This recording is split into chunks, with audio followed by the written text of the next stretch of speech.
ମୁଁ ପ୍ରଥମେ ଯାତ୍ରାକୁ ଆସିଥିଲି ହିରୋ କରିବା ପାଇଁ। ପ୍ରଥମେ ଆସିଥିଲି ବିଶ୍ୱଜନନୀ ପାର୍ଟିକୁ, ସେଇଟା ଅଳ୍ପ କିଛି ଦିନ ଚାଲିବା ପରେ ବନ୍ଦ ହେଇଗଲା। ତାପରେ ମୁଁ ଗଲି କୋଣାର୍କ, ଯେଉଁଠି ମୁଁ ମୋର ଗୁରୁ ପାଇଲି, ମୋ ବାପ ସଦୃଶ ଦୈତାରୀ ପଣ୍ଡା ବାବାଙ୍କୁ ପାଇଲି।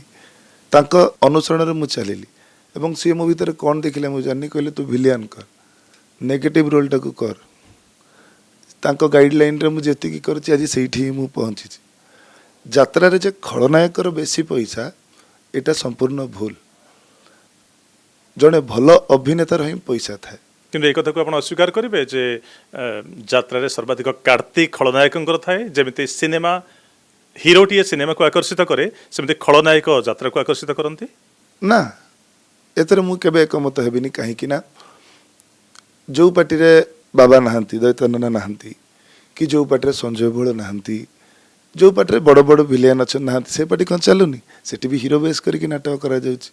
ଆମ ସ୍ୱର୍ଣ୍ଣମହଲ ଗୋଟେ ଯାତ୍ରା ପାର୍ଟି ଅଛି, ସେଠି ସୁଭାଷ ଭାଇ ମେଜର, ସେଠି ହିରୋ ବେସ୍ ନାଟକ ହେଉଛି।